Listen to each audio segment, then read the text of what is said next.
FormAssembly's January 2023 launch brings exciting updates to our Form Builder and FormAssembly Mobile, along with robust new user management and permission tools. Let's take a look.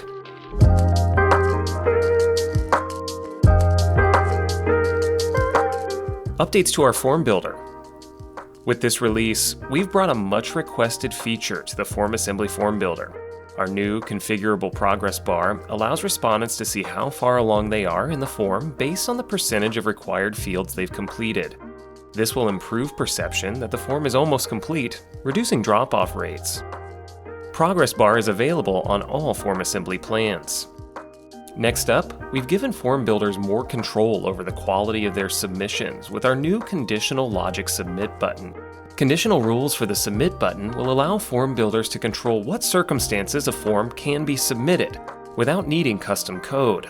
Conditional submission logic is now available for all plans.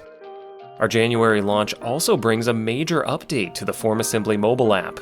Now, in addition to the mobile device's SAML login options, biometric login, including face and fingerprint unlock, can be enabled for both iOS and Android devices. This update also brings offline mode support to our Android app, allowing for form caching and data collection even in areas without internet access. This latest update is available for download in the Apple app and Google Play stores.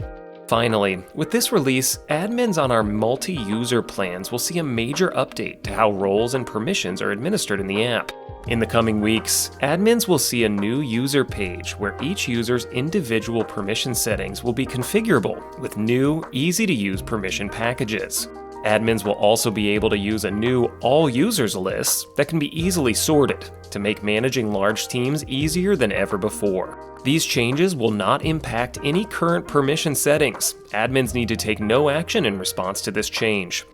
We'll provide further updates as the new licensing model rolls out to our current customers. For more information on any of these launch highlights or other new features, visit help.formassembly.com. And for more FormAssembly content, make sure to subscribe to our channel.